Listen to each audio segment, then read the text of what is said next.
We made it! We're in the studio. Spanish chair. You're right. We need to be careful and avoid being seen. Who knows what would happen if... If what? Oh, hey Hunter. I didn't know you'd be here. Why would I not be here? This is my studio. Oh yeah, well since I'm here, you may as well let me be on your show. And what makes you think you can just waltz in here and demand to be on my show? The Spanish chair demands it. And what if I tell the Spanish chair no? I'm a fire in my leg.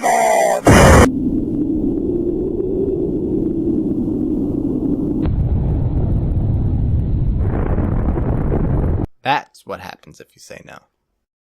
Ta-da!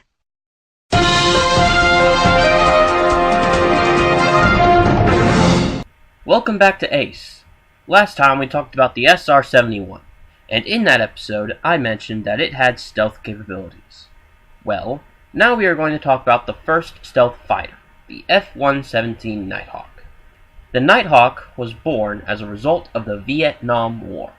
Ugh, this is the third episode where that war has been mentioned. What's up with that? Yes, you could think of the Vietnam War as a proving ground for new technologies and tactics. However, the North Vietnamese, along with the Soviets, were learning too.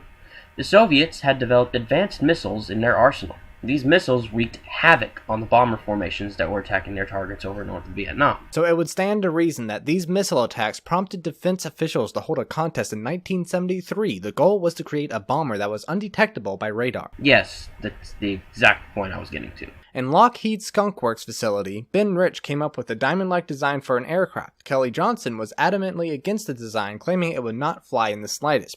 Despite this, Rich continued. He and his design team developed a wooden model of the plane that was 38 feet long. They shot it with radar waves and found its radar cross-section to be no larger than a marble. Ben Rich went to the Pentagon, and in an incredible boss moment, he rolled ball bearings onto a general's desk and said, "Here is the observability of your airplane on radar." Long story short, the Pentagon was impressed.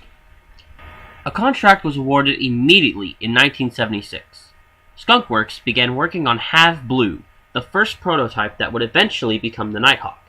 The aircraft was made entirely of aluminum and coated in a putty-like substance which helped hold on its black radar-absorbent skin. There could not be any flaws in the surface of the Nighthawk. If even one screw poked through the surface of the craft, its stealth would be destroyed. The Nighthawk is 65 feet long. Its wingspan is 43 feet wide. It sits around 12 feet tall, its wing area is 780 feet squared, and it's powered by two General Electric F404 F1D2 turbofan engines, each capable of delivering 10,600 pounds of force. The Nighthawk can fly at Mach 0.92, or 617 miles per hour.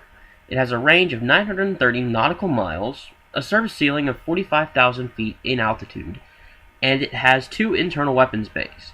It can carry two bombs of various types. You've got the classic bombs, laser-guided bombs, radar-guided bombs, TV-guided bombs, and yes, even a nuclear bomb. The F-117 was retired in 2008, with most of the fleet being stored away in a controlled hangar to preserve them in case we ever need their aid again. Thank you for watching today's episode of Ace. I also want to thank Mysterious Goofball for coming here and co-hosting today's episode with me. I'm happy to be here and totally wasn't forced to come by the Spanish chair. I think he wants you to go international, you know? Talk about the aircrafts of nations that aren't from the United States. Something like Spain, perhaps? I think the Spanish chair has a point. Tune in next time so I can tell you about a German aircraft that was first flown the day after my birthday.